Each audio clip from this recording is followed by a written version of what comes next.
Եկեք միասին պատրաստենք շատ համեղ, նուրբ, բերանում հալչող թխվածքաբլիթ կաթնաշոռային միջուկով, անչափ համեղ և լավ է ստացվում հենց այս տարբերակով, շատ գեղեցիկ է ստացվում և շատ հարմար է հյուրասիրության համար։ Մեզ հարկավոր է սենյակային ջերմաստիճանի փափուկ կարագ, որի վրա ավելացնում ենք 1 ձվի դեղնուցը և միասին մի փոքր հարում ենք։ Սպիտակուցը պահում ենք միջուկի համար։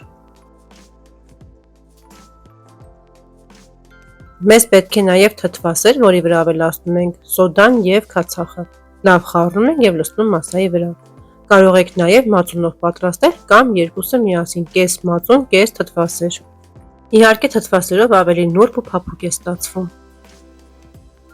Մի փոքր հարելուց հետո ավելացնում ենք ալյուրը։ Պետք է ստանանք ձեռքերին չկպչող փափուկ խմոր։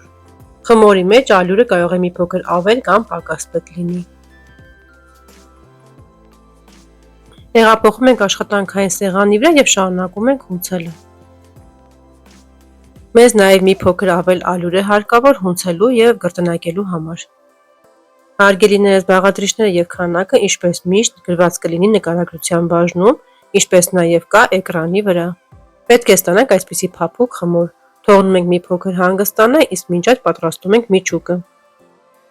Մեզ պետք է փափուկ կաթնաշոռ, որը պետք է այսպես լավ տրորենք, որպեսզի գնդեր չմնա։ Վրան ավելացնում ենք շաքարավազը, դարչինը և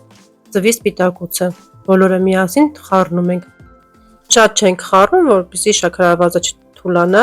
և ավելորդ հեղուկ չառաջանա։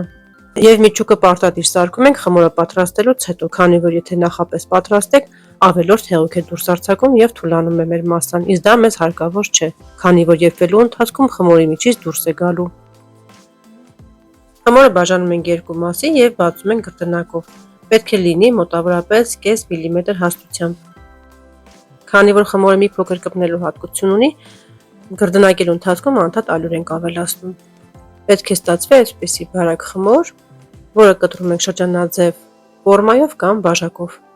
Չափսը որոշում եք ինքներդ։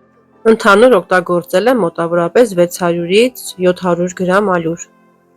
Այս խմորը պետք է մի փոքր բարակ լինի։ Եթե շրջանաձև կտրելուց հետո կզգաք, որ հաստ է մնացել, կարող եք գրտնակով շրջանները նորից բացել։ Մեջտեղի հատվածում լցնում ենք միջուկը և բոլոր կողմերից հավաքում ենք։ Ներքևի մասից մի փոքր սեղմում ենք, որպեսզի վերևը ստացվի այսպիսի բանտիկի նման։ Տեսեք, թե ինչքան գեղեցիկ է ստացվում։ Լավ պետք է սեղմենք, որպեսզի միջուկը միջից դուրս չգա եփվելու ընթացքում։ Ահա այսպես գրտնակով կարող եք ևս մեկ անգամ վրայով անցնել։ Նորից լցնում ենք միջուկը և հավաքում ենք այսպես գեղեցիկ, ամրացնելով մեջտեղի հատվածը, մի փոքր ներքև սեղմելով։ Հարգելիներս, եթե նոր եք միացել իմ ալիքին կամ դիտում եք առանց բաժանորդագրվելու, խնդրում եմ բաժանորդագրվեք, սեղմեք զանգակոճակին, որպեսզի բաց չթողնեք իմ հետագա համեղ և տարբերվող բաղադրատոմսերը։ Դա ձեզ համար դժվար չէ, իսկ ինձ համար շատ հաճելի և կարևոր է։ Այն օգնում է ալիքի զարգացմանը և տարածմանը։ Այս տարբերակով պատրաստում ենք բոլորը։ Ջեռոցի տապակի մեջ դնում ենք յուղաթուղթը և դասավորում ենք մեր թխվածքաբլիթները։ Ահա տեսեք, կարծես թե փոքրիկ պարկեր լինեն։ Տեղափոխում ենք նախապես տաքացված ջեռոց, թխելու ենք 170 աստիճանի տակ 20-ից 25 րոպե։ Ահա և մեր նուրբ, գեղեցիկ և տարբերվող թխվածքաբլիթները պատրաստ են։ Վրան ցանում ենք շաքարի փոշի և արդեն իսկ կարող ենք մատուցել։ Տեսեք, թե ինչքան լավ է ստացվել։ Այս թխվածքաբլիթները կարող եք պատրաստել նաև տոն օրերին, հատկապես ամանորին։ Շատ գեղեցիկ է և երկար է պահպանվում։ Երկար մնալուց համը չի փոխում։ Դե ինչ, այսօր էլ այսպիսի համեղ ու քաղցր բաղադրատոմս էի պատրաստել ձեզ համար։ Հուսով եմ հավանեցիք։ Դուք էլ պատրաստեք և կիսվեք ձեր կարծիքով։